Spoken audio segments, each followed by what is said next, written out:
सत्कार योग हमारे साबका मुख्यमंत्री और डेमोक्रेटिक प्रोग्रेसिव आजाद पार्टी के चेयरमैन, और इसके साथ साथ आपने देखा कि आजाद साहब, गुलाम नबी आजाद साहब हिंदुस्तान की सियासत में समय समय पर केंद्र में मंत्री रहे, और सबसे बड़ी बात है कि हिंदुस्तान की सारी अपोजिशन को लीड किया और राज्यसभा में लीडर ऑफ अपोजिशन रहे। वो मंच पर विराजमान है। मैं आप लोगों की तरफ से कठुआ, उधमपुर, डोडा के जितने साथी यहाँ आए हुए हैं, मैं सबकी तरफ से आपका स्वागत करता हूँ। और आज हमने जो हमारी पार्टी ने जो इस लोकसभा में शुरुआत की है, सबसे पहले उम्मीदवार का नॉमिनेशन फाइल किया हमने। जनाब जीएम सरूरी साहब 3 बार एमएलए रहे, मंत्री रहे, और रियासत के कोने कोने में उन्होंने काम किया है और रियासत में विकास की बुलंदियों को उन्होंने छुआ है। मैं उनका भी स्वागत करता हूं। और उनके साथ हमारे मंच पर हमारे जनरल सेक्रेटरीज, स्टेट सेक्रेटरीज, हमारे डिस्ट्रिक्ट प्रेसिडेंट यहाँ के इंदू जी, ब्रजेश्वर सिंह इंदू जी, रविंदर सिंह बिंदु जी, सुभाष गुप्ता जी हमारे फॉर्मल एमएलसी हैं जो यहाँ कठुआ के हैं, और हमारे प्रोविंशियल प्रेसिडेंट जुगल किशोर शर्मा जी, और सभी साथी जो बैठे हुए हैं, उनका नाम नहीं लेना चाहता, समय की कमी है। मैं आप सबकी तरफ से मैं आई हुई जनता का यह स्वागत करता हूँ। मैं भाषण नहीं करूंगा, 1-2 बातें करूंगा क्योंकि आप जनाब आजाद साहब को सुनना चाहते हैं, और खसूसन आपके जो उम्मीदवार हैं जनाब सरूरी साहब, उनके मुंह से सुनना चाहते हैं कि आने वाले समय में यहाँ के जब वो सांसद बनेंगे तो सांसद बनने के बाद वो किस ढंग से आपकी सेवा करेंगे।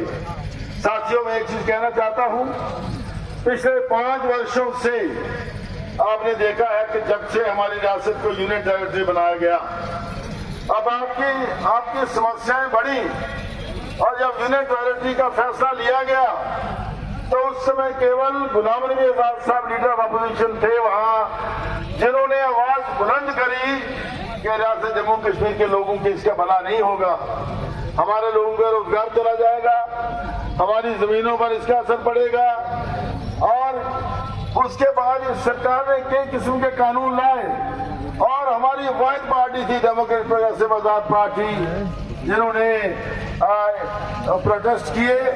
आपकी जमीनें बची, आपकी दुकानें बची, आपके जो टैक्स लगाए गए थे जैसे प्रॉपर्टी टैक्स और स्पॉट मीटर लगाए गए थे, उन सब पर रोक लगी। ये हमारी पार्टी ने सबसे पहले किया। साथियों, उसके बाद मैं ये कहना चाहता हूँ, जहाँ तक आजाद साहब का सवाल है, आजाद साहब वाइस चीफ मिनिस्टर रहे हैं जिनकी नजर में जम्मू कश्मीर और लद्दाख एक जैसे रहा है।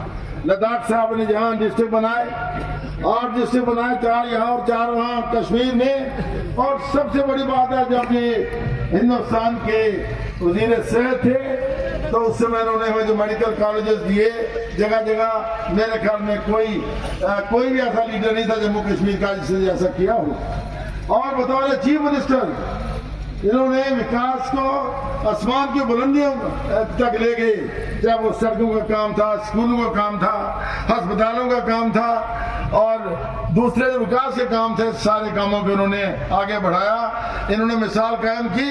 बल्कि मैं ये कहूंगा कि सारे के सारे मुख्यमंत्री जो इनसे पहले थे, जो 70 साल में काम नहीं कर पाए, गुलाम नबी आजाद साहब ने 2.5 साल में करके दिखाया।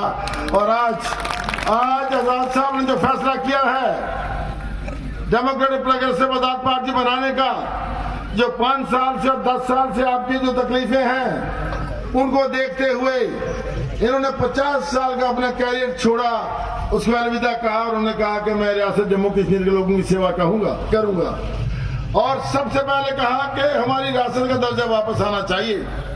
और इनकी कोशिशों की वजह से उच्चतम न्यायालय ने भी फैसला जो इस बात का कर दिया, और इन्होंने कहा कि यहाँ फौरन इलेक्शन होनी चाहिए, और हमारी यूटी जो है वो स्टेट बननी चाहिए।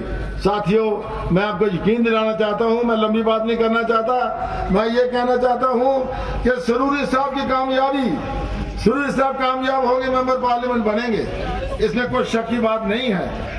लेकिन उसके साथ साथ अल्टीमेट गोल ये है कि जनाब आजाद साहब इस रियासत के मुख्यमंत्री बनेंगे। मैं समझता हूं कि आपके आशीर्वाद से, आपका आशीर्वाद रहा तो कोई दुनिया की ताकत इस बात को रोक नहीं सकती। बेकार ताकत आपके हाथ में है, आपने डीबीएपी को ताकत देनी है और आजाद साहब को इस रियासत का आपने वजीर आला बनाना है। और इसके साथ साथ मैं कहना चाहता हूं कि जो पहले भी मेंबर पार्लियामेंट जा रहे 10-10 साल, मैं बिना नाम लिए कहना चाहता हूं आपने उनको आजमा लिया है और आजमाने के बाद जब किसी चीज को एक बार आजमाया हो तो बार बार उसको आजमाया नहीं जाता।